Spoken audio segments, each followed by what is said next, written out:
मैं ते मेरा सौहरा। मेरा नाम प्रियंका है। मेरी शादी एक मिਡल क्लास फैमिली विच हुई सी, जिथे मेरे पति दे इलावा मेरे सौहरे घर विच मेरे सस सहुरा, जेठ जेठानी ते जेठानी दी एक जवान लड़की भी रहा करती सी। मेरी शादी मेरे पिता दे दोस्त दे बेटे नाल हो गई सी। मैं अपने सौहरे नूं अपनी शादी तो बाद पहली बार देखिया सी, क्योंकि मेरे सौहरे अते पिता जी दी दोस्ती ਉਹਨਾਂ ਦੋਵਾਂ ਦੀ ਸ਼ਾਦੀ ਹੋਣ ਤੋਂ ਬਾਅਦ ਸਿਰਫ ਨਾਮ ਦੀ ਹੀ ਰਹਿ ਗਈ ਸੀ ਅਤੇ ਉਹ ਦੋਵੇਂ ਕਦੇ-ਕਦੇ ਇੱਕ ਦੂਜੇ ਨੂੰ ਮਿਲਦੇ ਸਨ। ਪਰ ਜਦੋਂ ਮੇਰੇ ਪਿਤਾ ਨੇ ਇੱਕ ਦਿਨ ਆਪਣੇ ਦੋਸਤ ਦੇ ਬੇਟੇ ਮਤਲਬ ਮੇਰੇ ਪਤੀ ਨੂੰ ਦੇਖਿਆ ਤਾਂ ਉਹ ਉਹਨਾਂ ਨੂੰ ਬਹੁਤ ਪਸੰਦ ਆਏ ਸਨ। ਮੇਰੇ ਪਿਤਾ ਜੀ ਨੇ ਤੁਰੰਤ ਹੀ ਮੇਰੇ ਸਹੁਰੇ ਨਾਲ ਉਹਨਾਂ ਦੇ ਬੇਟੇ ਦੀ ਸ਼ਾਦੀ ਬਾਰੇ ਗੱਲ ਕੀਤੀ ਅਤੇ ਲੜਕੇ ਵਾਲੇ ਸਾਡੇ ਘਰ ਜਦੋਂ ਮੈਨੂੰ ਦੇਖਣ ਆਏ ਤਾਂ ਉਹਨਾਂ ਨੇ ਮੈਨੂੰ ਦੇਖਦੇ ਸਾਰ ਹੀ ਪਸੰਦ ਕਰ ਲਿਆ। ਇਸ ਤਰ੍ਹਾਂ ਮੇਰੀ ਸ਼ਾਦੀ ਹੋ ਗਈ ਸੀ। ਮੇਰੇ ਸਹੁਰੇ ਅਤੇ ਪਿਤਾ ਦੀ ਪੁਰਾਣੀ ਦੋਸਤੀ ਫਿਰ ਤੋਂ ਕਾਇਮ ਹੋ ਗਈ ਸੀ ਅਤੇ ਇਸੇ ਤਰ੍ਹਾਂ ਮੈਂ ਵਿਦਾ ਹੋ ਕੇ ਆਪਣੇ ਸਹੁਰੇ ਘਰ ਆ ਗਈ ਸੀ। ਮੇਰੇ ਸੱਸ ਸਹੁਰੇ ਦਾ ਵਿਵਹਾਰ ਮੇਰੇ ਨਾਲ ਬਹੁਤ ਚੰਗਾ ਰਹਿੰਦਾ ਸੀ। ਮੇਰੀ ਜੇਠਾਣੀ ਵੀ ਮੇਰੇ ਨਾਲ ਬਿਲਕੁਲ ਭੈਣਾਂ ਦੀ ਤਰ੍ਹਾਂ ਰਹਿੰਦੀ ਸੀ। ਮੇਰੇ ਪਤੀ ਦਾ ਵਿਵਹਾਰ ਵੀ ਬਹੁਤ ਚੰਗਾ ਸੀ ਅਤੇ ਉਹ ਮੇਰਾ ਬਹੁਤ ਖਿਆਲ ਰੱਖਦੇ ਸਨ। ਸ਼ਾਦੀ ਦੇ 4 ਮਹੀਨੇ ਬਾਅਦ ਮੇਰੇ ਪਤੀ ਨੂੰ ਦੂਸਰੇ ਸ਼ਹਿਰ ਕੰਮ ਕਰਨ ਲਈ ਜਾਣਾ ਪੈ ਗਿਆ। ਉਹਨਾਂ ਨੇ ਮੈਨੂੰ ਦੱਸਿਆ ਸੀ ਕਿ ਉਹਨਾਂ ਨੂੰ 1 ਮਹੀਨੇ ਦੀ ਛੁੱਟੀ ਮਿਲੀ ਹੈ, ਪਰ ਮੈਂ ਜ਼ਿੱਦ ਕਰਕੇ 1 ਹਫ਼ਤਾ ਹੋਰ ਵਧਵਾ ਲਿਆ ਸੀ। ਪਰ ਹੁਣ ਹੋਰ ਜ਼ਿਆਦਾ ਛੁੱਟੀਆਂ ਦੀ ਗੁੰਜਾਇਸ਼ ਨਹੀਂ ਸੀ। ਉਹ ਦਿਨ ਵੀ ਜਲਦੀ ਆ ਗਿਆ ਸੀ ਜਦੋਂ ਮੇਰੇ ਪਤੀ ਦੇ ਜਾਣ ਦਾ ਟਾਈਮ ਹੋ ਗਿਆ ਸੀ ਅਤੇ ਮੇਰੇ ਪਤੀ ਕੰਮ ਦੇ ਸਿਲਸਿਲੇ ਵਿੱਚ 9 ਮਹੀਨੇ ਲਈ ਸ਼ਹਿਰ ਤੋਂ ਬਾਹਰ ਚਲੇ ਗਏ ਸਨ। ਉਹਨਾਂ ਦੇ ਜਾਣ ਤੋਂ ਬਾਅਦ ਮੈਂ ਸਾਰਾ ਦਿਨ ਉਦਾਸ ਰਹਿੰਦੀ ਸੀ ਅਤੇ ਕਿਸੇ ਨਾਲ ਗੱਲ ਵੀ ਨਹੀਂ ਕਰਦੀ ਸੀ। ਮੇਰੀ ਸੱਸ ਅਤੇ ਜੇਠਾਣੀ ਮੈਨੂੰ ਬਹੁਤ ਤਸੱਲੀ ਦਿੰਦੀਆਂ। ਮੇਰੀ ਜੇਠਾਣੀ ਦੀ ਲੜਕੀ ਵੀ ਹਮੇਸ਼ਾ ਮੈਨੂੰ ਹਸਾਉਣ ਦੀ ਕੋਸ਼ਿਸ਼ ਕਰਦੀ ਰਹਿੰਦੀ ਸੀ ਅਤੇ ਸਾਰੇ ਇਹੀ ਸਮਝਾਉਂਦੇ ਕਿ ਤੂੰ ਇਸ ਘਰ ਵਿੱਚ ਇਕੱਲੀ ਨਹੀਂ ਹੈ, ਅਸੀਂ ਤੇਰਾ ਸਹਾਰਾ ਹਾਂ। ਆਪਣੇ ਸਹੁਰੇ ਵਾਲਿਆਂ ਦੀ ਇੰਨੀ ਮੁਹੱਬਤ ਅਤੇ ਆਪਣਾਪਨ ਦੇਖ ਕੇ ਮੈਂ ਸੰਭਲ ਗਈ ਸੀ।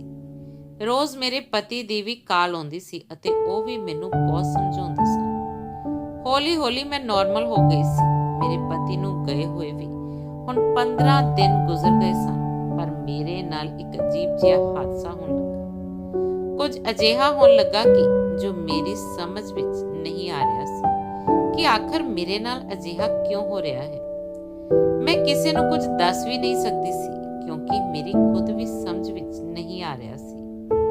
ਅਸੀਂ ਰਾਤ ਨੂੰ ਚਾਹ ਪੀ ਕੇ ਸੌਂਦੇ ਸੀ। ਮੇਰੀ ਜੇਠਾਣੀ ਖੁਦ ਆਪਣੇ ਹੱਥਾਂ ਨਾਲ ਸਭ ਦੇ ਲਈ ਚਾਹ ਬਣਾਉਂਦੀ ਅਤੇ ਸਭ ਦੇ ਕਮਰਿਆਂ ਵਿੱਚ ਪਹੁੰਚਾ ਦਿੰਦੀ ਸੀ। ਇੱਕ ਰਾਤ ਮੈਂ 1 ਕੱਪ ਚਾਹ ਪੀ ਕੇ ਸਕੂਨ ਨਾਲ ਸੌ ਗਈ। ਜਿਵੇਂ ਹੀ ਸਵੇਰੇ ਮੇਰੀ ਅੱਖ ਖੁੱਲੀ ਤਾਂ ਮੈਨੂੰ ਆਪਣੇ ਆਸ-ਪਾਸ ਕੁਝ ਅਜੀਬ ਜਿਹੀ ਸੁਗੰਧ ਆ ਰਹੀ ਸੀ।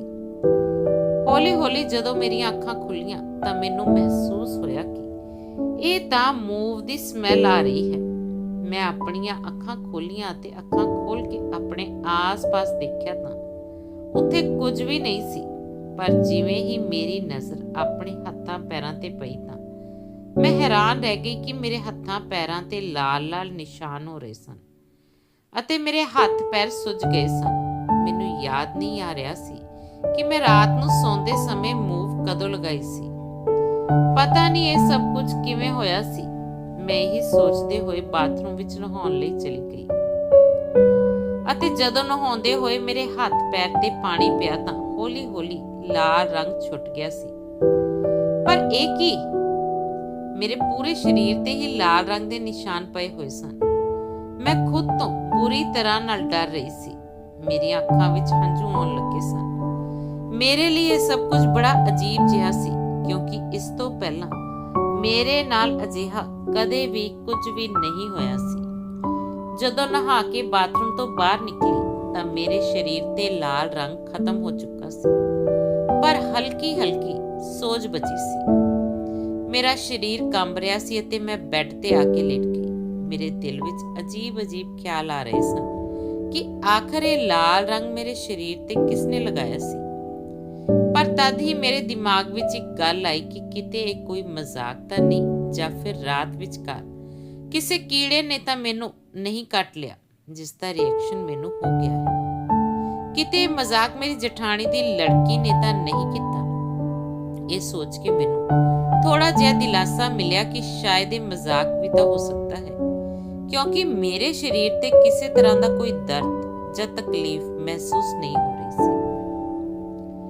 ਮੈਂ ਸਵੇਰੇ ਨਾਸ਼ਤੇ ਲਈ ਹੇਠਾਂ ਚਲੀ ਗਈ ਸੀ ਤਾਂ ਸਭ ਕੁਝ ਨਾਰਮਲ ਸੀ। ਸਭ ਨਾਸ਼ਤੇ ਦੀ ਟੇਬਲ ਤੇ ਬੈਠੇ ਹੋਏ ਮੇਰਾ ਇੰਤਜ਼ਾਰ ਕਰ ਰਹੇ ਸਨ। ਮੇਰਾ ਉਦਾਸ ਜਿਹਾ ਚਿਹਰਾ ਦੇਖ ਕੇ ਮੇਰੀ ਸੱਸ ਨੇ ਮੈਨੂੰ ਪੁੱਛਿਆ, ਕੀ ਹੋਇਆ ਬਹੂ, ਕੁਝ ਉਦਾਸ ਜਿਹੀ ਲੱਗ ਰਹੀ ਹੈ। ਮੈਂ ਕਿਹਾ, ਨਹੀਂ ਮਾਂ ਜੀ, ਅਜਿਹੀ ਕੋਈ ਗੱਲ ਨਹੀਂ ਹੈ, ਮੈਂ ਉਦਾਸ ਨਹੀਂ ਹਾਂ ਬਲਕਿ ਠੀਕ ਹਾਂ। ਪਰ ਉਹਨਾਂ ਸਭ ਦਾ ਚਿਹਰਾ ਦੇਖ ਕੇ ਅਜਿਹਾ ਨਹੀਂ ਲੱਗ ਰਿਹਾ ਸੀ ਕਿ ਉਹਨਾਂ ਵਿੱਚੋਂ ਕਿਸੇ ਨੇ ਮੇਰੇ ਨਾਲ ਮਜ਼ਾਕ ਕੀਤਾ ਹੋਵੇ। ਫਿਰ ਮੇਰੇ ਸਹੁਰੇ ਨੇ ਮੇਰੇ ਵੱਲ ਮੁਸਕਰਾਉਂਦੇ ਹੋਏ ਪੁੱਛਿਆ, ਕੁਝ ਤਾਂ ਗੱਲ ਹੈ ਬਹੂ, ਤੁਹਾਡਾ ਚਿਹਰਾ ਬਹੁਤ ਉਤਰਿਆ ਜਿਹਾ ਲੱਗ ਰਿਹਾ ਹੈ। ਜਿਸ ਤੇ ਮੈਂ ਇਹ ਜਵਾਬ ਦਿੱਤਾ ਸੀ, ਕੁਝ ਨਹੀਂ, ਬਸ ਰਾਜੇਸ਼ ਦੀ ਯਾਦ ਆ ਰਹੀ ਹੈ, ਸ਼ਾਇਦ ਇਸੇ ਵਜ੍ਹਾ ਨਾਲ ਉਦਾਸ ਹਾਂ। ਰਾਜੇਸ਼ ਮੇਰੇ ਪਤੀ ਦਾ ਨਾਮ ਸੀ। ਇਸ ਤੇ ਸਭ ਨੇ ਮੈਨੂੰ ਦਿਲਾਸਾ ਦਿੱਤਾ ਤੇ ਕਿਹਾ ਕਿ ਟੈਨਸ਼ਨ ਨਾ ਲੈ, ਹੌਲੀ-ਹੌਲੀ ਸਭ ਆਦਤ ਹੋ ਜਾਵੇਗੀ। ਮੇਰੇ ਹੱਥਾਂ ਤੇ ਨਿਸ਼ਾਨ ਦੇਖ ਕੇ ਮੇਰੀ ਜਠਾਣੀ ਦੀ ਲੜਕੀ ਮੇਰੇ ਤੋਂ ਪੁੱਛਣ ਲੱਗੀ, ਚਾਚੀ ਜੀ, ਤੁਸੀਂ ਆਪਣੇ ਹੱਥਾਂ ਤੇ ਲਿਪਸਟਿਕ ਕਿਉਂ ਲਗਾਈ ਹੈ? ਉਸ ਦੀ ਇਹ ਗੱਲ ਸੁਣ ਕੇ ਤਾਂ ਮੈਨੂੰ ਪੱਕਾ ਯਕੀਨ ਹੋ ਗਿਆ ਸੀ ਕਿ ਇਹ ਕੰਮ ਇਹਨਾਂ ਵਿੱਚੋਂ ਕਿਸੇ ਦਾ ਨਹੀਂ ਹੈ। ਉਸ ਦੇ ਬਾਅਦ ਕੁਝ ਦਿਨਾਂ ਤੱਕ ਤਾਂ ਮੇਰੇ ਨਾਲ ਅਜਿਹਾ ਕੁਝ ਨਹੀਂ ਹੋਇਆ ਸੀ। ਮੇਰੀ ਸੱਸ ਦੀ ਤਬੀਅਤ ਖਰਾਬ ਰਹਿਣ ਲੱਗੀ ਸੀ ਅਤੇ ਸਭ ਲੋਕਾਂ ਦਾ ਧਿਆਨ ਉਹਨਾਂ ਵੱਲ ਹੀ ਰਹਿੰਦਾ ਸੀ। ਪਰ ਫਿਰ ਇੱਕ ਦਿਨ ਉਹੀ ਹੋਇਆ ਜਿਸ ਦਾ ਸਾਨੂੰ ਡਰ ਸੀ। ਮੇਰੀ ਸੱਸ ਦੀ ਤਬੀਅਤ ਠੀਕ ਨਹੀਂ ਹੋ ਸਕੀ ਸੀ ਅਤੇ ਉਹ ਦੇਖਦੇ ਹੀ ਦੇਖਦੇ ਸਾਨੂੰ ਇਸ ਦੁਨੀਆ ਤੋਂ ਛੱਡ ਕੇ ਜਾ ਚੁੱਕੀ ਸੀ। ਮੇਰੀ ਸੱਸ ਦੀ ਮੌਤ ਤੇ ਮੇਰੇ ਪਤੀ ਵੀ ਘਰ ਵਾਪਸ ਆ ਗਏ ਸਨ ਅਤੇ ਮੈਂ ਆਪਣੇ ਪਤੀ ਨੂੰ ਕਾਫੀ ਸਹਾਰਾ ਤੇ ਮੁਹੱਬਤ ਦਿੱਤੀ, ਕਿਉਂਕਿ ਉਹ ਆਪਣੀ ਮਾਂ ਦੀ ਅਚਾਨਕ ਮੌਤ ਤੇ ਬਹੁਤ ਜ਼ਿਆਦਾ ਦੁਖੀ ਹੋ ਗਏ ਸਨ ਅਤੇ ਸਦਮੇ ਦੀ ਹਾਲਤ ਵਿੱਚ ਚਲੇ ਗਏ ਸਨ। ਪਰ ਉਹਨਾਂ ਨੂੰ ਆਪਣੇ ਕੰਮ ਤੇ ਇੱਕ ਦਿਨ ਵਾਪਸ ਹੀ ਜਾਣਾ ਸੀ। ਮੇਰੀ ਸੱਸ ਦੀ ਮੌਤ ਦੇ 15 ਦਿਨ ਬਾਅਦ ਮੇਰੇ ਪਤੀ ਵਾਪਸ ਚਲੇ ਗਏ। ਮੈਂ ਉਹ ਹਾਦਸਾ ਭੁੱਲ ਚੁੱਕੀ ਸੀ ਜੋ ਮੇਰੇ ਨਾਲ ਪਹਿਲਾਂ ਹੋਇਆ ਸੀ। ਸਭ ਹੌਲੀ-ਹੌਲੀ ਆਪਣੇ ਰੂਟੀਨ ਤੇ ਵਾਪਸ ਆ ਗਏ ਸਨ। ਇੱਕ ਦਿਨ ਮੇਰੀ ਕਮਰ ਵਿੱਚ ਬਹੁਤ ਦਰਦ ਹੋ ਰਿਹਾ ਸੀ। ਮੇਰੇ ਸਹੁਰੇ ਨੇ ਜਦੋਂ ਮੇਰੀ ਸ਼ਕਲ ਦੇਖੀ ਤਾਂ ਉਹ ਪੁੱਛਣ ਲੱਗੇ, ਕੀ ਹੋਇਆ ਹੈ ਬਹੂ, ਤਬੀਅਤ ਤਾਂ ਠੀਕ ਹੈ ਤੁਹਾਡੀ?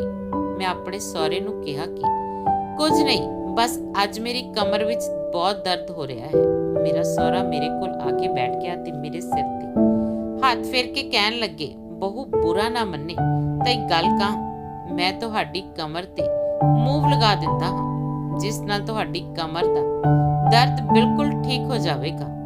ਆਪਣੇ ਸਹੁਰੇ ਦੀ ਇਹ ਗੱਲ ਸੁਣ ਕੇ ਮੈਨੂੰ ਬਹੁਤ ਝਿਜਕ ਮਹਿਸੂਸ ਹੋਈ ਸੀ ਅਤੇ ਮੈਂ ਕਹਿਣ ਲੱਗੀ, ਨਹੀਂ, ਮੈਂ ਖੁਦ ਲਗਾ ਲਵਾਂਗੀ, ਤੁਹਾਨੂੰ ਲਗਾਉਣ ਦੀ ਕੋਈ ਜ਼ਰੂਰਤ ਨਹੀਂ। ਪਰ ਉਹ ਹੱਸ ਕੇ ਕਹਿਣ ਲੱਗੇ, ਇਸ ਵਿੱਚ ਕੀ ਬੁਰੀ ਗੱਲ ਹੈ, ਤੂੰ ਵੀ ਤਾਂ ਇਸ ਘਰ ਦੀ ਹੀ ਮੈਂਬਰ ਹੈ, ਇੰਨਾ ਤਾਂ ਮੈਂ ਤੇਰੇ ਲਈ ਕਰ ਹੀ ਸਕਦਾ ਹਾਂ। ਤੁਹਾਡੀ ਸੱਸ ਦੀ ਵੀ ਕਮਰ ਵਿੱਚ ਬਹੁਤ ਦਰਦ ਰਹਿੰਦਾ ਸੀ। ਮੈਂ ਉਸ ਦੀ ਕਮਰ ਤੇ ਰੋਜ਼ ਮੂਵ ਲਗਾਉਂਦਾ ਸੀ ਅਤੇ ਚੰਗੀ ਤਰ੍ਹਾਂ ਮਾਲਿਸ਼ ਵੀ ਕਰ ਦਿਆ ਕਰਦਾ ਸੀ। ਇਸ ਨਾਲ ਕਮਰ ਦਾ ਦਰਦ ਚੁਟਕੀਆਂ ਵਿੱਚ ਗਾਇਬ ਹੋ ਜਾਂਦਾ ਸੀ।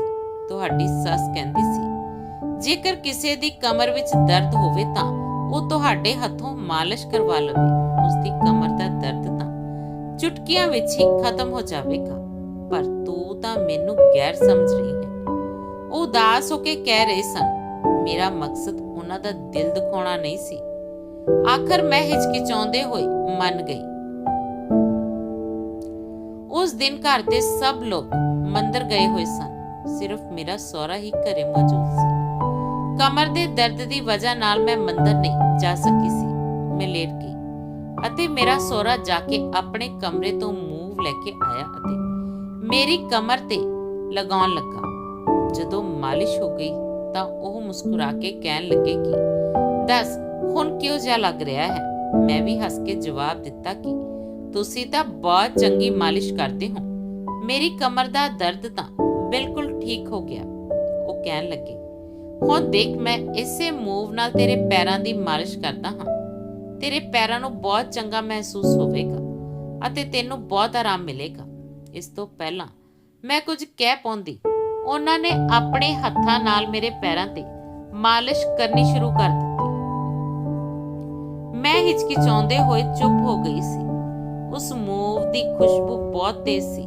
ਮੇਰਾ ਸਹੁਰਾ ਮਾਲਿਸ਼ ਕਰਕੇ ਜਾ ਚੁੱਕਾ ਸੀ ਅਤੇ ਸਭ ਲੋਕ ਵੀ ਮੰਦਰ ਤੋਂ ਘਰ ਵਾਪਸ ਆ ਗਏ ਸਨ। ਮੈਨੂੰ ਬਹੁਤ ਸਕੂਨ ਮਿਲ ਰਿਹਾ ਸੀ, ਇਸ ਲਈ ਮੈਂ ਆਪਣੇ ਕਮਰੇ ਵਿੱਚ ਜਾ ਕੇ ਲੇਟ ਗਈ ਅਤੇ ਮੈਨੂੰ ਬੜੀ ਅਜੀਬ ਜਿਹੀ ਮਦਹੋਸ਼ੀ ਛਾ ਰਹੀ ਸੀ। ਇੰਨਾ ਜ਼ਿਆਦਾ ਆਰਾਮ ਅਤੇ ਸਕੂਨ ਮਿਲ ਰਿਹਾ ਸੀ ਕਿ ਮੈਨੂੰ ਨੀਂਦ ਆ ਗਈ ਅਤੇ ਮੈਂ ਕਦੋਂ ਗੂੜੀ ਨੀਂਦ ਵਿੱਚ ਚਲੀ ਗਈ ਮੈਨੂੰ ਪਤਾ ਹੀ ਨਹੀਂ ਚੱਲਿਆ। ਅੱਖਾਂ ਤਦ ਖੁੱਲੀਆਂ ਜਦ ਮੈਨੂੰ ਕਮਰੇ ਵਿੱਚ ਕਿਸੇ ਦੇ ਹੋਣ ਦਾ ਅਹਿਸਾਸ ਹੋਇਆ। ਮੈਂ ਚਾਹਿਆ ਕਿ ਅੱਖਾਂ ਖੋਲ੍ਹਾਂ, ਪਰ ਨੀਂਦ ਮੇਰੇ ਤੇ ਇਸ ਤਰ੍ਹਾਂ ਨਾਲ ਛਾਈ ਹੋਈ ਸੀ ਕਿ ਮੈਂ ਆਪਣੀਆਂ ਅੱਖਾਂ ਖੋਲ੍ਹ ਕੇ ਦੇਖ ਵੀ ਨਹੀਂ ਪਾ ਰਹੀ ਸੀ। ਪਰ ਜਦੋਂ ਸਵੇਰ ਹੋਈ ਤਾਂ ਫਿਰ ਤੋਂ ਬੁਰੀ ਤਰ੍ਹਾਂ ਨਾਲ ਡਰ ਗਈ। ਮੇਰੇ ਹੱਥਾਂ ਤੇ ਪੈਰਾਂ ਤੇ ਲਾਲ ਰੰਗ ਦੇ ਨਿਸ਼ਾਨ ਸਨ ਅਤੇ ਮੂਵ ਦੀ ਸਮੈਲ ਤਾਂ ਇਸ ਤਰ੍ਹਾਂ ਨਾਲ ਆ ਰਹੀ ਸੀ ਜਿਵੇਂ ਮੂਵ ਦੀ ਮਾਲਿਸ਼ ਰਾਤ ਨਹੀਂ ਬਲਕਿ ਅਜੇ ਥੋੜੀ ਦੇਰ ਪਹਿਲਾਂ ਹੀ ਕੀਤੀ ਗਈ ਹੋਵੇ। ਪਰ ਮੈਨੂੰ ਚੰਗੀ ਤਰ੍ਹਾਂ ਨਾਲ ਯਾਦ ਸੀ ਕਿ ਮੂਵ ਦੀ ਮਾਲਿਸ਼ ਤਾਂ ਰਾਤ ਹੀ ਕੀਤੀ ਗਈ ਸੀ। ਫਿਰ ਕਮਰੇ ਵਿੱਚ ਇੰਨੀ ਤੇਜ਼ ਸਮੈਲ ਕਿੱਥੋਂ ਆ ਰਹੀ ਸੀ? ਜਦੋਂ ਮੈਂ ਬਾਥਰੂਮ ਵਿੱਚ ਜਾ ਕੇ ਆਪਣਾ ਪੂਰਾ ਸਰੀਰ ਚੈੱਕ ਕੀਤਾ ਤਾਂ ਮੇਰੇ ਪੂਰੇ ਸਰੀਰ ਤੇ ਲਾਲ ਰੰਗ ਦੇ ਨਿਸ਼ਾਨ ਪਏ ਹੋਏ ਸਨ। ਇੱਕ ਵਾਰ ਫਿਰ ਤੋਂ ਮੇਰੇ ਨਾਲ ਉਹੀ ਹਾਦਸਾ ਹੋਇਆ ਸੀ ਅਤੇ ਮੈਂ ਰੋਣ ਲੱਗੀ ਸੀ।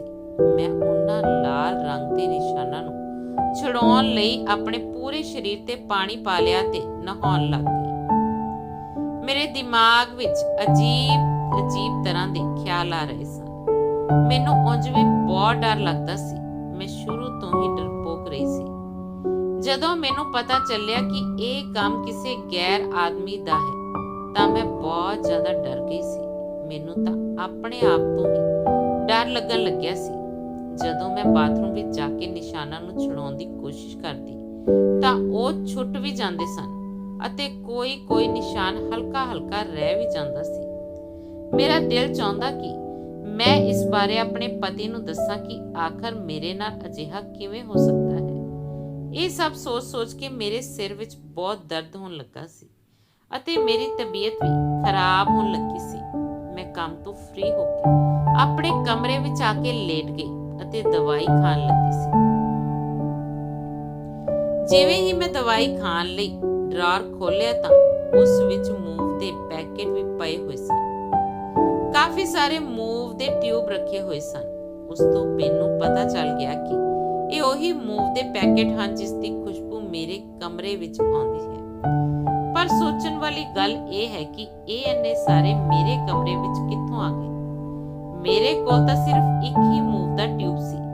ਮੈਂ ਤਾਂ ਕਦੇ ਇੰਨੇ ਢੇਰ ਸਾਰੇ ਨਹੀਂ ਲੈ ਕੇ ਆਈ ਸੀ ਅਤੇ ਨਾ ਹੀ ਮੈਂ ਇੰਨਾ ਜ਼ਿਆਦਾ ਮੂਵ ਕਦੇ ਇਸਤੇਮਾਲ ਕੀਤਾ ਸੀ।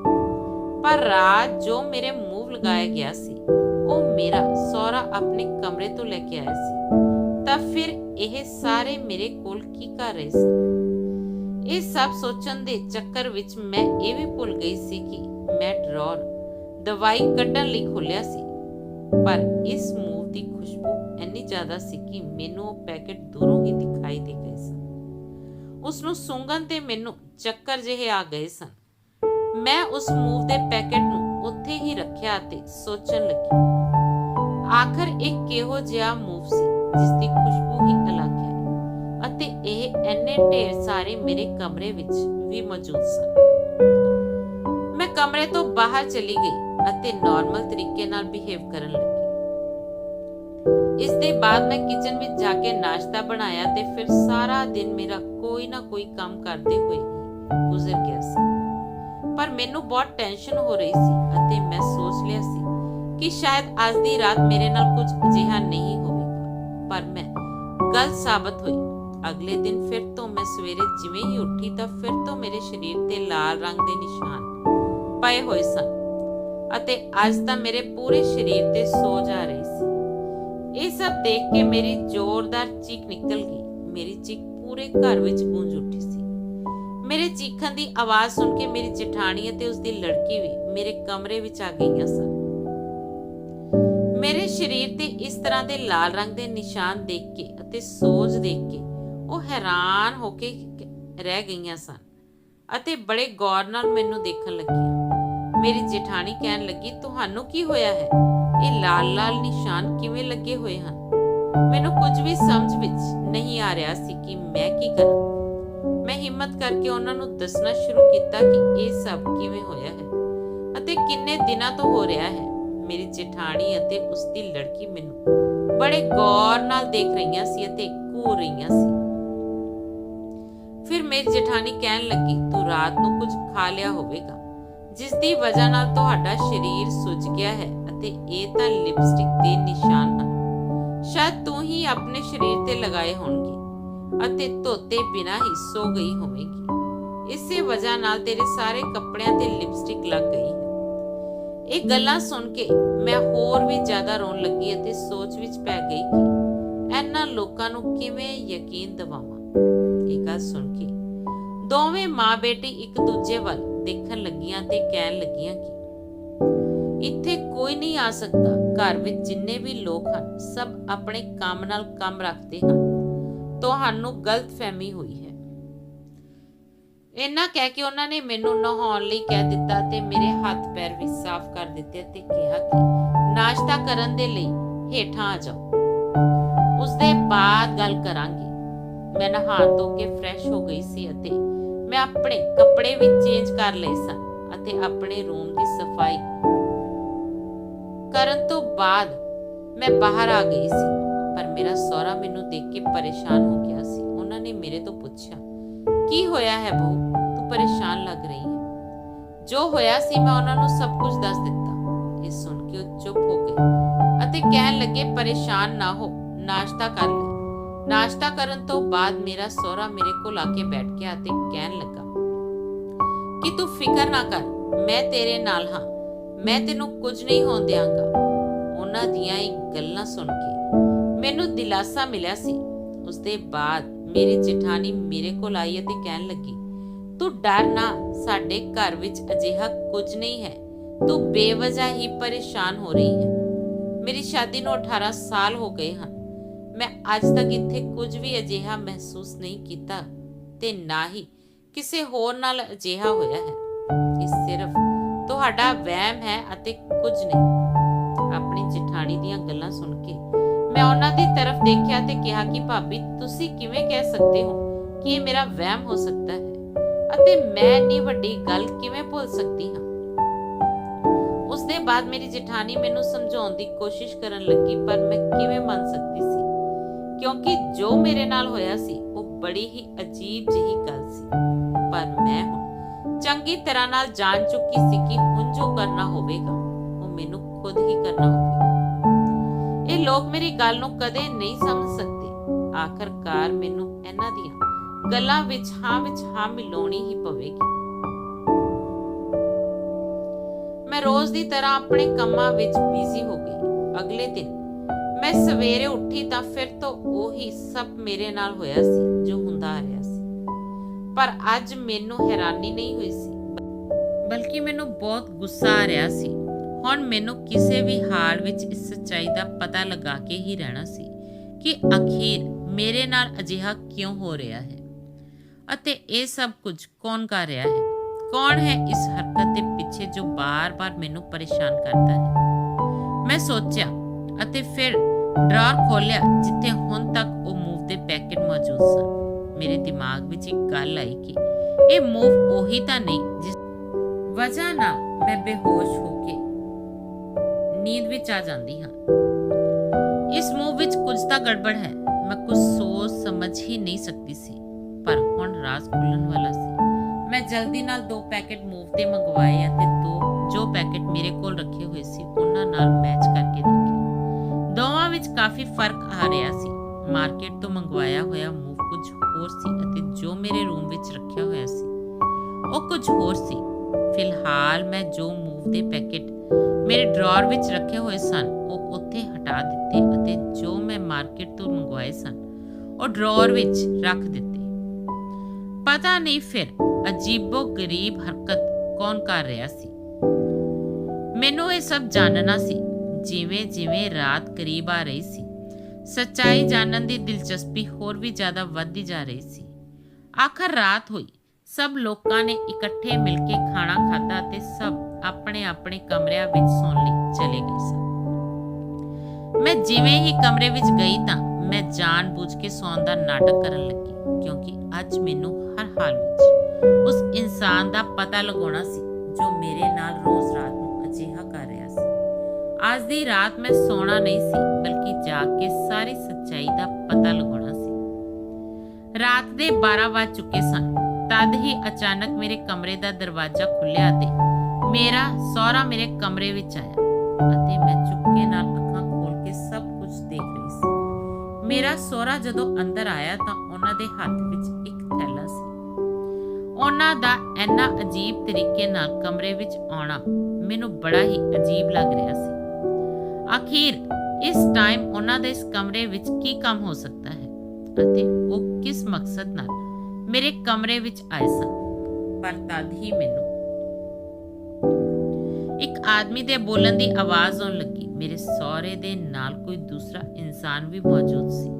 ਮੈਂ ਕਿਸੇ ਤਰੀਕੇ ਨਾਲ ਅੱਖਾਂ ਖੋਲ ਕੇ ਦੇਖਣਾ ਚਾਹਿਆ ਤਾਂ ਮੇਰੇ ਸਹੁਰੇ ਤੋਂ ਇਲਾਵਾ ਇੱਕ ਆਦਮੀ ਵੀ ਕਮਰੇ ਵਿੱਚ ਉਹਨਾਂ ਦੇ ਨਾਲ ਆਇਆ ਹੋਇਆ ਸੀ, ਜਿਸ ਦਾ ਹੁਲੀਆ ਬਹੁਤ ਹੀ ਅਜੀਬੋ-ਗਰੀਬ ਜਿਹਾ ਸੀ। ਇਹ ਤਾਂ ਕੋਈ ਜਾਦੂ ਟੂਣਾ ਕਰਨ ਵਾਲਾ ਤਾਂਤਰਿਕ ਬਾਬਾ ਲੱਗ ਰਿਹਾ ਸੀ।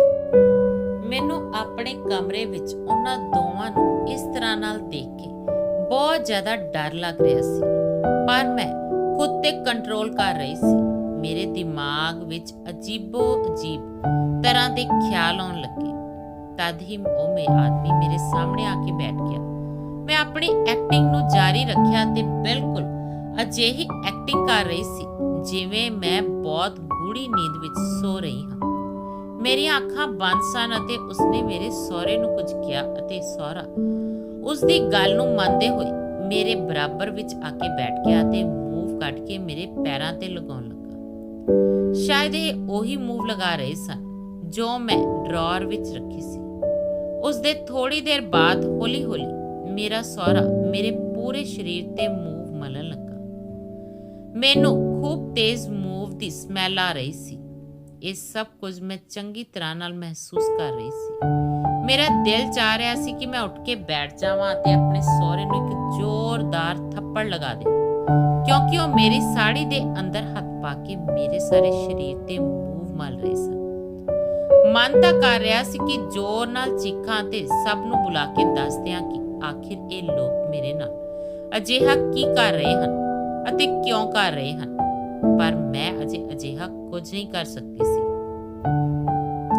ਤਦ ਹੀ ਉਹ ਆਦਮੀ ਕਹਿਣ ਲੱਗਾ ਕਿ ਇਸ ਮੂਵ ਨੂੰ ਲਗਾ ਕੇ ਇਹ ਹੁਣ ਬੇਹੋਸ਼ ਹੋ ਚੁੱਕੀ ਹੈ, ਕਿਉਂਕਿ ਇਹ ਮੂਵ ਨਹੀਂ ਬਲਕਿ ਇੱਕ ਅਜਿਹੀ ਦਵਾਈ ਹੈ ਜਿਸ ਵਿੱਚ ਅਸੀਂ ਕੁਝ ਅਜਿਹੇ ਤੱਤ ਸ਼ਾਮਿਲ ਕੀਤੇ ਹਨ ਜੋ ਇਸ ਦੇ ਸਰੀਰ ਵਿੱਚ ਲੱਗਣ ਨਾਲ ਇਸ ਦੀ ਸਮੈਲ ਇਸ ਦੀ ਨੱਕ ਤੱਕ ਜਾਵੇਗੀ ਅਤੇ ਇਹ ਬੇਹੋਸ਼ ਹੋ ਜਾਵੇਗੀ ਅਤੇ ਇਹ ਦਵਾਈ ਇਸ ਦੇ ਸਾਰੇ ਸਰੀਰ ਤੇ ਲਗਾਉਣ ਨਾਲ ਇਸ ਦਾ ਸਰੀਰ ਸੁੰਨ ਹੋ ਜਾਵੇਗਾ ਅਤੇ ਇਹ ਕੁਝ ਵੀ ਮਹਿਸੂਸ ਨਹੀਂ ਕਰ ਸਕੇਗੀ।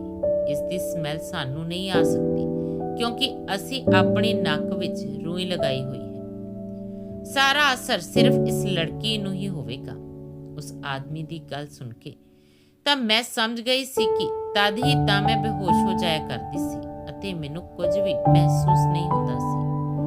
ਥੋੜੀ ਦੇਰ ਬਾਅਦ ਉਸ ਆਦਮੀ ਨੇ ਕੁਝ ਮੰਤਰ ਪੜ੍ਹਨੇ ਸ਼ੁਰੂ ਕੀਤੇ ਅਤੇ ਮੇਰੇ ਉੱਪਰ ਫੂਕਣ ਲੱਗਾ ਅਤੇ ਫਿਰ ਉਸ ਆਦਮੀ ਨੇ ਮੇਰੇ ਸਹੁਰੇ ਨੂੰ ਕਮਰੇ ਤੋਂ ਬਾਹਰ ਜਾਣ ਲਈ ਕਿਹਾ। ਤਦ ਉਸ ਦੀ ਗੱਲ ਸੁਣ ਕੇ ਮੇਰਾ ਸਹੁਰਾ ਕਮਰੇ ਤੋਂ ਬਾਹਰ ਚਲਾ ਗਿਆ। ਮੈਨੂੰ ਬਹੁਤ ਡਰ ਲੱਗ ਰਿਹਾ ਸੀ ਕਿ ਹੁਣ ਪਤਾ ਨਹੀਂ ਇਹ ਆਦਮੀ ਮੇਰੇ ਨਾਲ ਕੀ ਕਰੇਗਾ। ਉਹ ਆਦਮੀ ਮੇਰੇ ਪੂਰੇ ਸਰੀਰ ਤੇ ਹੱਥ ਫੇਰ ਰਿਹਾ ਸੀ। ਮੈਂ ਨਾ ਚਾਹੁੰਦੇ ਹੋਏ ਵੀ ਲੇਟੀ ਰਹੀ। ਉਹ ਮੇਰੇ ਸਰੀਰ ਤੇ ਹੱਥ ਫੇਰੇ ਜਾ ਰਿਹਾ ਸੀ, ਪਤਾ ਨਹੀਂ ਕੀ ਕਰ ਰਿਹਾ ਸੀ। ਮੇਰੇ ਤਾਂ ਸਰੀਰ ਤੋਂ ਜਾਨ ਹੀ ਨਿਕਲ ਰਹੀ ਸੀ। ਮੇਰਾ ਦਿਲ ਜ਼ੋਰ-ਜ਼ੋਰ ਨਾਲ ਧੜਕ ਰਿਹਾ ਸੀ। ਤਦ ਉਸ ਆਦਮੀ ਨੇ ਮੇਰੇ ਸਰੀਰ ਤੇ ਕੁਝ ਲਗਾਉਣਾ ਸ਼ੁਰੂ ਕੀਤਾ। ਉਹ ਕੁਝ ਲਾਲ-ਲਾਲ ਜਿਹਾ ਸੀ ਅਤੇ ਉਹ ਮੇਰੇ ਸਰੀਰ ਤੇ ਜਗ੍ਹਾ-ਜਗ੍ਹਾ ਲਗਾ ਰਿਹਾ ਸੀ ਅਤੇ ਇਹ ਸਭ ਕਰਨ ਦੇ ਬਾਅਦ ਉਸਨੇ ਮੇਰੇ ਸਹੁਰੇ ਨੂੰ ਕਮਰੇ ਵਿੱਚ ਬੁਲਾ ਲਿਆ। ਮੇਰਾ ਸਹੁਰਾ ਜਦੋਂ ਕਮਰੇ ਵਿੱਚ ਆਇਆ ਤਾਂ ਉਹ ਕਹਿਣ ਲੱਗਾ, ਬਸ 2 ਦਿਨ ਹੋਰ ਬਾਕੀ ਹਨ। ਮੈਨੂੰ ਇਸ ਦੇ ਨਾਲ ਇਹੀ ਇਲਾਜ ਦੁਬਾਰਾ ਕਰਨਾ ਹੈ। ਇਸ ਦੇ ਬਾਅਦ ਤੁਹਾਡੀ ਬਹੂ ਤੁਹਾਡੇ ਨਾਲ ਮੁਹੱਬਤ ਕਰਨ ਲੱਗੇਗੀ। ਉਸ ਆਦਮੀ ਦੀ ਗੱਲ ਸੁਣ ਕੇ ਮੇਰਾ ਸਰੀਰ ਕੰਬ ਉੱਠਿਆ। ਮੈਨੂੰ ਅਜਿਹਾ ਲੱਗਾ ਜਿਵੇਂ ਮੇਰੀ ਜਾਨ ਮੇਰਾ ਦਿਲ ਬੁਰੀ ਤਰ੍ਹਾਂ ਨਾਲ ਡਰ ਰਿਹਾ ਸੀ ਕਿ ਅਖੀਰ ਇਹ ਸਭ ਕੁਝ ਮੇਰਾ ਸਹੁਰਾ ਮੇਰੇ ਨਾਲ ਕਰਵਾ ਰਿਹਾ ਹੈ। ਇਹ ਗੱਲ ਸੁਣ ਕੇ ਮੇਰਾ ਸਹੁਰਾ ਬੜੀ ਜ਼ੋਰ-ਜ਼ੋਰ ਨਾਲ ਹੱਸ ਰਿਹਾ ਸੀ ਅਤੇ ਕਹਿਣ ਲੱਗਾ ਕਿ ਮੈਂ ਤਾਂ ਇਹੀ ਚਾਹੁੰਦਾ ਹਾਂ ਮੇਰੀ ਬਹੂ ਮੇਰੇ ਤੇ ਫਿਦਾ ਹੋ ਜਾਵੇ ਅਤੇ ਮੇਰੇ ਬੇਟੇ ਨੂੰ ਛੱਡ ਕੇ ਮੇਰੇ ਨਾਲ ਮੁਹੱਬਤ ਕਰਨ ਲੱਗੀ। ਮੈਂ ਇਸ ਲੜਕੀ ਨੂੰ ਬਹੁਤ ਚਾਹੁੰਦਾ ਹਾਂ। ਇੰਨਾ ਕਹਿ ਕੇ ਉਹ ਲੋਕ ਮੇਰੇ ਕਮਰੇ ਤੋਂ ਤਾਂ ਚਲੇ ਗਏ, ਪਰ ਮੈਂ ਆਪਣੇ ਆਪ ਨੂੰ ਦੇਖ ਕੇ ਇੰਨਾ ਜ਼ਿਆਦਾ ਘਬਰਾ ਗਈ ਕਿ ਸ਼ਾਇਦ ਅਜਿਹਾ ਮੈਂ ਕਦੇ ਸੁਪਨੇ ਵਿੱਚ ਵੀ ਨਹੀਂ ਸੋਚਿਆ ਸੀ। ਮੈਨੂੰ ਤਾਂ ਯਕੀਨ ਨਹੀਂ ਆ ਰਿਹਾ ਸੀ ਕਿ ਇਹ ਹਕੀਕਤ ਹੈ। ਮੇਰਾ ਸਹੁਰਾ ਮੇਰੇ ਨਾਲ ਅਜਿਹਾ ਵੀ ਕਰ ਸਕਦਾ ਹੈ ਅਤੇ ਮੇਰੇ ਤੇ ਇੰਨੀ ਗੰਦੀ ਨਿਗਾਹ ਰੱਖ ਸਕਦਾ ਹੈ ਕਿ ਉਹ ਆਪਣੇ ਬੇਟੇ ਦੀ ਪਤਨੀ ਬਾਰੇ ਅਜਿਹਾ ਸੋਚੇ, ਅਤੇ ਮੈਨੂੰ ਇਸ ਗੱਲ ਤੇ ਬਿਲਕੁਲ ਯਕੀਨ ਨਹੀਂ ਆ ਰਿਹਾ ਸੀ। ਉਹ ਲੋਕ ਮੇਰੇ ਕਮਰੇ ਤੋਂ ਜਾ ਚੁੱਕੇ ਸਨ। ਮੈਂ ਉੱਠ ਕੇ ਜਲਦੀ ਨਾਲ ਕਮਰੇ ਨੂੰ ਅੰਦਰੋਂ ਬੰਦ ਕਰ ਲਿਆ ਤੇ ਨਹਾਉਣ ਲਈ ਚਲੀ ਗਈ। ਮੈਂ ਆਪਣੇ ਸਰੀਰ ਤੋਂ ਸਾਰੇ ਨਿਸ਼ਾਨ ਸਾਫ਼ ਕਰ ਲਏ ਅਤੇ ਸੋਚਣ ਲੱਗੀ ਕਿ ਅੱਗੇ ਕੀ ਕਰਾਂ। ਰਾਤ ਦੇ 2 ਵੱਜ ਚੁੱਕੇ ਸੀ ਜਦ ਮੈਂ ਆਪਣੇ ਪਤੀ ਨੂੰ ਫੋਨ ਕੀਤਾ ਤੇ ਸੋਚਣ ਲੱਗੀ ਕਿ ਹੁਣ ਕੀ ਕਰਾਂ। ਸ਼ਾਇਦ ਮੇਰੇ ਪਤੀ ਸੋ ਰਹੇ ਸਨ। ਕਾਫੀ ਵਾਰ ਕਾਲ ਕਰਨ ਤੋਂ ਬਾਅਦ ਉਹਨਾਂ ਨੇ ਆਖਰਕਾਰ ਮੇਰੀ ਕਾਲ ਰਿਸੀਵ ਕਰ ਲਈ। ਮੈਂ ਆਪਣੇ ਪਤੀ ਨਾਲ ਰੋਂਦੀ ਹੋਈ ਆਵਾਜ਼ ਵਿੱਚ ਗੱਲ ਕੀਤੀ। ਮੇਰੀ ਆਵਾਜ਼ ਸੁਣ ਕੇ ਉਹ ਘਬਰਾ ਗਏ ਅਤੇ ਮੇਰੇ ਤੋਂ ਰੋਣ ਦੀ ਵਜ੍ਹਾ ਪੁੱਛ ਰਹੇ ਸਨ। ਮੈਂ ਉਹਨਾਂ ਨੂੰ ਕਿਹਾ ਕਿ ਮੈਨੂੰ ਕੁਝ ਨਹੀਂ ਪਤਾ। ਸਵੇਰ ਤੱਕ ਮੈਨੂੰ ਤੁਸੀਂ ਘਰੇ ਮਿਲਣੇ ਚਾਹੀਦੇ ਹੋ। ਜੇਕਰ ਤੁਸੀਂ ਘਰੇ ਨਹੀਂ ਆਏ ਤਾਂ ਮੈਂ ਇਸ ਘਰ ਛੱਡ ਕੇ ਚਲੀ ਜਾਵਾਂਗੀ। ਇਹ ਕਹਿ ਕੇ ਮੈਂ ਫੋਨ ਬੰਦ ਕਰ ਦਿੱਤਾ। ਅਗਲੀ ਸਵੇਰ ਹੋਈ ਤਾਂ ਮੈਂ ਖੁਦ ਕਮਰੇ ਤੋਂ ਬਾਹਰ ਨਿਕਲੀ। ਮੇਰੇ ਸਾਹਮਣੇ ਮੇਰਾ ਸਹੁਰਾ ਬੈਠਾ ਟੀਵੀ ਦੇਖ ਰਿਹਾ ਸੀ। ਮੈਨੂੰ ਆਉਂਦਾ ਦੇਖ ਕੇ ਉਹਨਾਂ ਦੇ ਚਿਹਰੇ ਤੇ ਅਚਾਨਕ ਮੁਸਕਰਾਹਟ ਆ ਗਈ। ਪਰ ਇਸ ਟਾਈਮ ਮੈਨੂੰ ਲੱਗ ਰਿਹਾ ਸੀ ਕਿ ਮੇਰੇ ਸਹੁਰੇ ਦੇ ਚਿਹਰੇ ਤੇ ਪਿੱਛੇ ਇੱਕ ਹੋਰ ਸ਼ੈਤਾਨੀ ਚਿਹਰਾ ਛੁਪਿਆ ਹੋਇਆ ਹੈ। ਸਵੇਰ ਦੇ 9 ਵਜੇ ਮੇਰਾ ਪਤੀ ਘਰ ਆ ਗਿਆ ਸੀ ਅਤੇ ਉਹਨਾਂ ਨੇ ਪੁੱਛਿਆ, ਕੀ ਹੋਇਆ? ਤੂੰ ਮੈਨੂੰ ਇੰਨੀ ਅਚਾਨਕ ਘਰੇ ਕਿਉਂ ਬੁਲਾਇਆ? ਉਸ ਟਾਈਮ ਘਰ ਤੇ ਸਾਰੇ ਲੋਕ ਮੌਜੂਦ ਸਨ। ਮੇਰੇ ਪਤੀ ਮੇਰੇ ਸਵਾਲ ਦਾ ਜਵਾਬ ਸੁਣਨ ਲਈ ਬੇਕਰਾਰ ਹੋ ਰਿਹਾ ਸੀ ਅਤੇ ਸਭ ਲੋਕ ਇਹ ਜਾਣਨ ਲਈ ਬੇਕਰਾਰ ਸਨ ਕਿ ਮੇਰੇ ਪਤੀ ਅਚਾਨਕ ਘਰੇ ਕਿਵੇਂ ਆ ਗਏ ਅਤੇ ਆਖਿਰ ਅਜਿਹਾ ਕੀ ਹੋ ਗਿਆ ਕਿ ਮੈਂ ਆਪਣੇ ਪਤੀ ਨੂੰ ਇੱਥੇ ਬੁਲਾ ਲਿਆ। ਮੇਰੀ ਸਮਝ ਵਿੱਚ ਨਹੀਂ ਆ ਰਿਹਾ ਸੀ ਕਿ ਮੈਂ ਕਿਸ ਤਰ੍ਹਾਂ ਨਾਲ ਆਪਣੇ ਸਹੁਰੇ ਦੀ ਗੱਲ ਸਭ ਨੂੰ ਦੱਸਾਂ, ਪਰ ਬੜੀ ਹਿੰਮਤ ਕਰਕੇ ਮੈਂ ਸਭ ਕੁਝ ਦੱਸ ਦਿੱਤਾ। ਮੇਰੀਆਂ ਗੱਲਾਂ ਅਤੇ ਸਾਰੇ ਰਾਜ਼ ਸੁਣ ਕੇ ਮੇਰੇ ਸਹੁਰੇ ਦਾ ਚਿਹਰਾ ਹੀ ਉਤਰ ਗਿਆ। ਉਹਨਾਂ ਦੇ ਚਿਹਰੇ ਦੇ ਐਕਸਪ੍ਰੈਸ਼ਨ ਬਦਲਣ ਲੱਗੇ, ਪਰ ਇਹ ਸੁਣਦੇ ਹੀ ਮੇਰੇ ਪਤੀ ਨੇ ਸਭ ਦੇ ਸਾਹਮਣੇ ਮੇਰੇ ਮੂੰਹ ਤੇ ਥੱਪੜ ਮਾਰ ਦਿੱਤਾ। ਉਹ ਇਹ ਗੱਲ ਸੁਣ ਕੇ ਗੁੱਸੇ ਵਿੱਚ ਆ ਗਏ ਸਨ ਅਤੇ ਮੈਂ ਜਾਣਦੀ ਸੀ ਕਿ ਕੋਈ ਵੀ ਮੇਰੀ ਗੱਲ ਤੇ ਯਕੀਨ ਨਹੀਂ ਕਰੇਗਾ। ਤਦ ਹੀ ਅਚਾਨਕ ਮੇਰਾ ਸਹੁਰਾ ਬੋਲ ਪਿਆ ਕਿ ਪੁੱਤ, ਤੇਰੀ ਪਤਨੀ ਮੇਰੇ ਤੇ ਕਿਹਾ ਜਿਹਾ ਇਲਜ਼ਾਮ ਲਗਾ ਰਹੀ ਹੈ। ਮੇਰਾ ਪਤੀ ਮੇਰਾ ਹੱਥ ਫੜ ਕੇ ਮੈਨੂੰ ਘਰੋਂ ਬਾਹਰ ਕੱਢਣ ਲੱਗਾ ਜਦ ਮੈਂ ਉਹਨਾਂ ਨੂੰ ਸਬੂਤ ਦਿਖਾਉਣ ਲਈ ਕਿਹਾ, ਅਤੇ ਫਿਰ ਹੱਥ ਛੁਡਾ ਕੇ ਆਪਣੇ ਕਮਰੇ ਵਿੱਚ ਭੱਜ ਕੇ ਆ ਗਈ ਅਤੇ ਜਲਦੀ ਨਾਲ ਉਹਨਾਂ ਨੂੰ ਉਹ ਕੈਮਰਾ ਦੇ ਦਿੱਤਾ ਜਿਸ ਵਿੱਚ ਮੈਂ ਰਾਤ ਦੀ ਸਾਰੀ ਹਰਕਤ ਰਿਕਾਰਡ ਕਰ ਲਈ ਸੀ, ਜਿਸ ਵਿੱਚ ਮੇਰਾ ਸਹੁਰਾ ਅਤੇ ਉਹ ਆਦਮੀ ਮੇਰੇ ਕਮਰੇ ਵਿੱਚ ਆਇਆ ਸੀ। ਉਹ ਲੋਕ ਮੇਰੇ ਨਾਲ ਜੋ ਵੀ ਕਰ ਰਹੇ ਸਨ ਉਹ ਸਭ ਕੁਝ ਇਸ ਕੈਮਰੇ ਵਿੱਚ ਕੈਦ ਹੋ ਰਿਹਾ ਸੀ। ਉਹ ਵੀਡੀਓ ਦੇਖ ਕੇ ਮੇਰਾ ਪਤੀ ਸਦਮੇ ਨਾਲ ਹੇਠਾਂ ਡਿੱਗ ਗਿਆ। ਘਰ ਦੇ ਸਾਰੇ ਮੈਂਬਰਾਂ ਨੇ ਉਸ ਵੀਡੀਓ ਨੂੰ ਦੇਖਿਆ ਅਤੇ ਉਸ ਦੇ ਬਾਅਦ ਮੇਰਾ ਸਹੁਰਾ ਸਿਰ ਝੁਕਾਏ ਹੋਏ ਖੜਾ ਸੀ। ਮੇਰਾ ਸਹੁਰਾ ਮੇਰੇ ਅਤੇ ਮੇਰੇ ਪਤੀ ਦੇ ਪੈਰ ਫੜ ਕੇ ਮਾਫੀ ਮੰਗਣ ਲੱਗਾ ਤੇ ਕਹਿਣ ਲੱਗਾ, ਮੈਨੂੰ ਮਾਫ ਕਰ ਦਿਓ। ਮੈਂ ਬਹੂ ਦੀ ਖੂਬਸੂਰਤੀ ਵਿੱਚ ਬਹਿ ਗਿਆ ਸੀ। ਜਿਸ ਦਿਨ ਤੋਂ ਇਹ ਸ਼ਾਦੀ ਕਰਕੇ ਆਈ ਹੈ ਮੈਂ ਇਸ ਨੂੰ ਬਹੁਤ ਪਸੰਦ ਕਰਦਾ ਸੀ, ਇਸ ਲਈ ਮੈਂ ਤਾਂਤਰਿਕ ਬਾਬੇ ਤੋਂ ਇਸ ਦੇ ਉੱਪਰ ਜਾਦੂ ਟੂਣਾ ਕਰਵਾ ਰਿਹਾ ਸੀ। ਫਿਲਹਾਲ ਜੋ ਵੀ ਹੋਇਆ ਸੀ ਚੰਗਾ ਨਹੀਂ ਹੋਇਆ ਸੀ। ਸਭ ਘਰ ਵਾਲਿਆਂ ਦੇ ਸਾਹਮਣੇ ਮੇਰੀ ਇੱਜ਼ਤ ਨੂੰ ਤਾਰ-ਤਾਰ ਕਰ ਦਿੱਤਾ ਗਿਆ ਸੀ। ਮੇਰੇ ਪਤੀ ਆਪਣੇ ਬੁੱਢੇ ਪਿਤਾ ਨੂੰ ਤਾਂ ਇਸ ਬੁਢਾਪੇ ਵਿੱਚ ਘਰੋਂ ਬਾਹਰ ਨਹੀਂ ਕੱਢ ਸਕਦੇ ਸਨ, ਇਸ ਲਈ ਉਹ ਮੈਨੂੰ ਹੀ ਆਪਣੇ ਨਾਲ ਦੂਸਰੇ ਸ਼ਹਿਰ ਲੈ ਕੇ ਚਲੇ ਗਏ ਜਿੱਥੇ ਉਹ ਕੰਮ ਕਰਦੇ ਸਨ। ਪਰ ਮੇਰੇ ਪਤੀ ਨੇ ਆਪਣੇ ਪਿਤਾ ਨਾਲ ਸਾਰੇ ਸੰਬੰਧ ਖਤਮ ਕਰ ਲਏ ਸਨ। ਇਹ ਸਭ ਹਾਲਾਤ ਦੇਖ ਕੇ ਮੇਰੀ ਜੇਠਾਣੀ ਨੇ ਵੀ ਅਲੱਗ ਘਰ ਲੈ ਲਿਆ ਸੀ। ਹੁਣ ਉਸ ਘਰ ਵਿੱਚ ਮੇਰਾ ਸਹੁਰਾ ਇਕੱਲੇ ਹੀ ਬਚਿਆ ਸੀ। ਮੇਰਾ ਸਹੁਰਾ ਹੁਣ ਪਛਤਾਵੇ ਤੋਂ ਬਿਨਾਂ ਕੁਝ ਨਹੀਂ ਕਰ ਸਕਦਾ ਸੀ। ਮੇਰਾ ਜੇਠ ਬਸ ਉਹਨਾਂ ਨੂੰ ਖਾਣਾ ਦੇਣ ਚਲਾ ਜਾਂਦਾ ਸੀ। ਬਾਕੀ ਉਹਨਾਂ ਨਾਲ ਕੋਈ ਵੀ ਗੱਲ ਨਹੀਂ ਕਰਦਾ ਸੀ ਅਤੇ ਉਹਨਾਂ ਦੇ ਸਾਰੇ ਕੰਮ ਲਈ ਉਹਨਾਂ ਦੇ ਘਰੇ ਨੌਕਰ ਲਗਵਾ ਦਿੱਤਾ ਗਿਆ ਸੀ। ਮੈਂ ਆਪਣੇ ਪਤੀ ਨਾਲ ਦੂਸਰੇ ਸ਼ਹਿਰ ਵਿੱਚ ਖੁਸ਼ ਤਾਂ ਰਹਿੰਦੀ ਸੀ, ਪਰ ਅੱਜ ਵੀ ਮੈਨੂੰ ਆਪਣੇ ਸਹੁਰੇ ਦੀ ਇਸ ਗੰਦੀ ਹਰਕਤ ਤੇ ਬਹੁਤ ਅਫਸੋਸ ਹੁੰਦਾ ਹੈ। ਦੋਸਤੋ, ਭਾਵੇਂ ਰਿਸ਼ਤਾ ਕਿੰਨਾ ਵੀ ਨਜ਼ਦੀਕੀ ਕਿਉਂ ਨਾ ਹੋਵੇ, ਜੇਕਰ ਤੁਹਾਨੂੰ ਕੁਝ ਅਜੀਬ ਮਹਿਸੂਸ ਹੁੰਦਾ ਹੈ ਤਾਂ ਉਸ ਨੂੰ ਨਜ਼ਰ ਅੰਦਾਜ਼ ਨਾ ਕਰੋ। ਸਰੀਰਕ ਸੁਰੱਖਿਆ ਦੇ ਮਾਮਲੇ ਵਿੱਚ ਸੁਚੇਤ ਰਹਿਣਾ ਬਹੁਤ ਜ਼ਰੂਰੀ ਹੈ।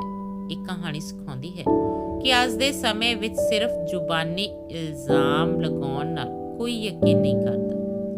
ਪ੍ਰਿਯੰਕਾ ਨੇ ਕੈਮਰੇ ਰਾਹੀਂ ਸਬੂਤ ਇਕੱਠੇ ਕਰਕੇ ਆਪਣੀ ਸੱਚਾਈ ਸਾਬਤ ਕੀਤੀ, ਜੋ ਇੱਕ ਸਮਝਦਾਰੀ ਵਾਲਾ ਕਦਮ ਸੀ। ਜੇਕਰ ਪ੍ਰਿਯੰਕਾ ਡਰ ਕੇ ਚੁੱਪ ਰਹਿ ਜਾਂਦੀ ਤਾਂ ਉਸ ਦਾ ਸ਼ੋਸ਼ਣ ਜਾਰੀ ਰਹਿਣਾ ਸੀ। ਆਪਣੀ ਇੱਜ਼ਤ ਦੀ ਰਾਖੀ ਲਈ ਡਰ ਤਿਆਗ ਕੇ ਆਵਾਜ਼ ਚੁੱਕਣੀ ਲਾਜ਼ਮੀ ਹੈ। ਇਹ ਕਹਾਣੀ ਇਹ ਵੀ ਸਿਖਾਉਂਦੀ ਹੈ ਕਿ ਕਿਵੇਂ ਲੋਕ ਆਪਣੀਆਂ ਗੰਦੀਆਂ ਇੱਛਾਵਾਂ ਪੂਰੀਆਂ ਕਰਨ ਲਈ ਅੰਧ ਵਿਸ਼ਵਾਸ ਅਤੇ ਗਲਤ ਦਵਾਈਆਂ ਦਾ ਸਹਾਰਾ ਲੈਂਦੇ ਹਨ। ਅਜਿਹੇ ਪਾਖੰਡੀਆਂ ਤੋਂ ਦੂਰ ਰਹਿਣਾ ਚਾਹੀਦਾ ਹੈ। ਅਖੀਰ ਵਿੱਚ ਪਤੀ ਨੇ ਸੱਚਾਈ ਦੇਖ ਕੇ ਆਪਣੀ ਪਤਨੀ ਦਾ ਸਾਥ ਦਿੱਤਾ ਅਤੇ ਗਲਤ ਰਿਸ਼ਤੇ ਨੂੰ ਤਿਆਗ ਦਿੱਤਾ। ਇਹ ਸਿਖਾਉਂਦਾ ਹੈ ਕਿ ਸੱਚ ਦੇ ਰਾਸਤੇ ਤੇ ਚੱਲਣ ਵਾਲੇ ਦਾ ਸਾਥ ਰੱਬ ਵੀ ਦਿੰਦਾ ਹੈ। ਦੋਸਤੋ, ਉਮੀਦ ਕਰਦੀ ਹਾਂ ਕਿ ਤੁਹਾਨੂੰ ਸਾਡੀ ਕਹਾਣੀ ਪਸੰਦ ਆਈ ਹੋਵੇਗੀ। ਕਹਾਣੀ ਪਸੰਦ ਆਈ ਹੈ ਤਾਂ ਵੀਡੀਓ ਨੂੰ ਲਾਈਕ ਕਰੋ ਤੇ ਨਾਲ ਹੀ ਹਾਈਪ ਵਾਲਾ ਬਟਨ ਵੀ ਜ਼ਰੂਰ ਦਬਾਓ। ਮਿਲਦੇ ਹਾਂ ਅਗਲੀ ਕਹਾਣੀ ਦੇ ਨਾਲ। ਤਦ ਤੱਕ ਲਈ ਆਪਣਾ ਖਿਆਲ ਰੱਖਣਾ। ਧੰਨਵਾਦ।